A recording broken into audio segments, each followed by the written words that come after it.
Have you ever remembered a place that doesn't exist?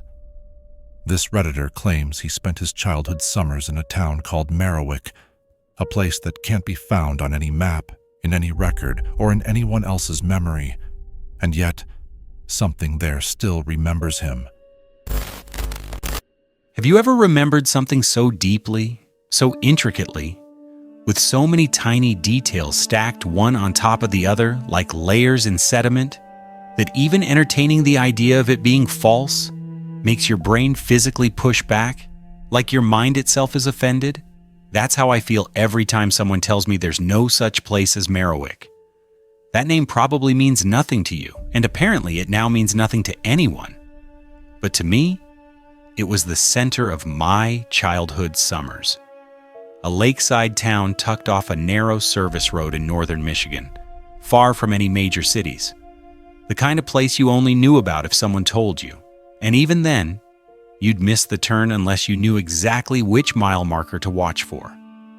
I remember the sign at the fork, Marrowick, 12 miles, carved into old wood and nailed to a crooked post covered in moss. Like the forest itself tried to reclaim it every year. My family would pack up every July, me, my parents, my older sister, and sometimes my weird uncle Randy, and drive the 10 hours from Indianapolis just to spend 2 weeks at this place renting the same cabin every year. Cabin 7, the one with red shutters and a wobbly front step that made a loud thunk whenever you stepped on it. I can still hear the slam of the screen door, the squeak of the bunk bed I used to sleep in, the buzz of cicadas at night, and the deep croak of frogs echoing from the water's edge. There was a general store in town too, the Hollow Stop, run by a couple named Linda and Gerald, who sold bait, cereal, VHS rentals, and the world's best orange popsicles. And I remember how Gerald used to give kids an extra one if you could name a fish he hadn't heard of. I remember the lake itself, how it wasn't perfectly round, but shaped like a teardrop, and how the north side had this half-sunken boat everyone said was haunted. My sister and I dared each other to swim out to it, and one summer we did, and when we got close, we saw carvings on the inside of the hull. Scratches, really. Like someone had been trying to claw their way out. We never told our parents. I even remember the dumb local legend, how the town was supposedly founded by a trapper who vanished into the woods and came back years later, aged but unchanged, whispering about tunnels under the lake. It was the kind of place that was equal parts idyllic and unsettling, and that was what made it ours. Except now, there's no sign of it. I don't mean it changed names or got swallowed by a new highway. I mean it's not there. Not on Google Maps, not in state records. I tried searching every combination, Marrowick, Marrow Lake, Marrowick Township, and there's nothing. I called the Michigan Tourism Office. They said no such town ever existed. I called my mom.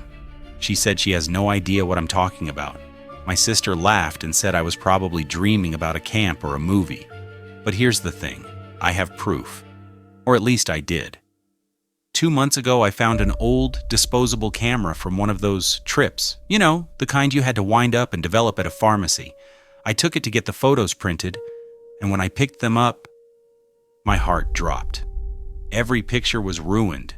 Not overexposed, not blacked out, just off.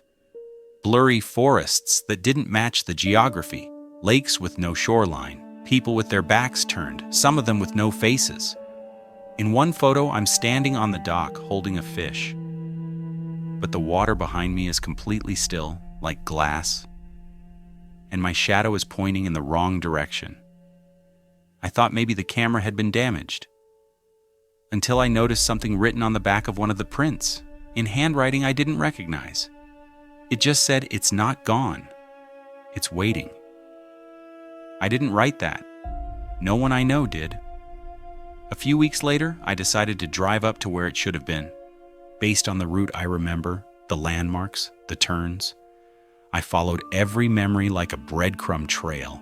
The gas station with the raccoon statue, the field of sunflowers, the old barn with a mural of a trout on the side. And then, suddenly, the road just stopped. Not like it turned into gravel, I mean it ended. It was paved one moment, and then it was just weeds and dirt like the road had never been finished.